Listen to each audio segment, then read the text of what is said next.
বাঙালি মানেই তো ইলিশ, আর সেই ইলিশ দিয়ে যদি সরিষা ইলিশ করা হয় তাহলে তো কথাই নেই।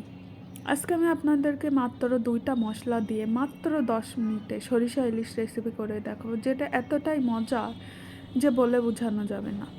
আপনাদের বাসায় যদি কোনো মেহমান আসে তাহলে ঝটপট এই রেসিপিটা করে খাওয়াতে পারবেন।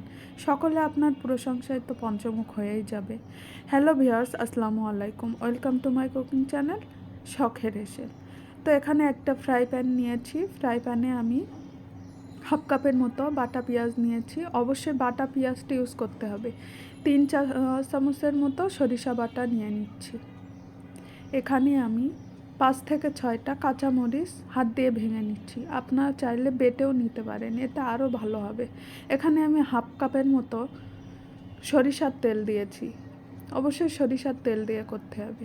হাফ চা চামচ হলুদ গুঁড়া দিয়েছি, স্বাদ মতো লবণ দিয়ে ওই পেঁয়াজ বাটা বাটির একই বাটিতে হাফ বাটির মতো পানি দিয়ে আমি 1 মিনিটের জন্য ঢেকে রেখেছিলাম।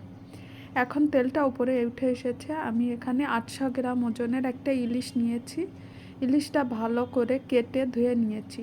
অবশ্যই ইলিশ মাছ 2বারের বেশি ধোবেন না, বেশি ধুলে এর স্বাদ গন্ধটা অনেকটাই চলে যায়। এর মধ্যে এখন আমি ওই একই বাটির 4 বাটি পানি দিয়ে খুব ভালোভাবে নাড়াচাড়া করে আমি ফুটে আসা পর্যন্ত ঢেকে রাখবো।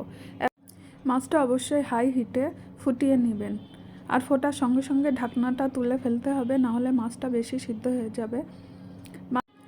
মাছটা আমি এভাবে আলগা রেখে আরও 5 থেকে 6 মিনিট হাই হিটে মশলাটা ঘন করে নাড়িয়ে চাড়িয়ে নিয়েছি। মাছটা রেডি হওয়ার পরে আমি কিছুটা উপর দিয়ে সরিষার তেল দিয়ে আরও 2-3 মিনিট চুলা অফ করে ঢেকে রেখেছিলাম। দেখুন কত ঝটপট এই সরিষা ইলিশের রেসিপিটা করে ফেললাম। দেখতে যতটা আকর্ষণীয়, খেতে কিন্তু অনেক মজা হয়েছে। আর আমার এই ভিডিওটা ভালো লাগলে লাইক, কমেন্ট এবং শেয়ার করবেন, আর অবশ্যই সাবস্ক্রাইব করে দিবেন, আর অবশ্যই রেসিপিটা ট্রাই করবেন।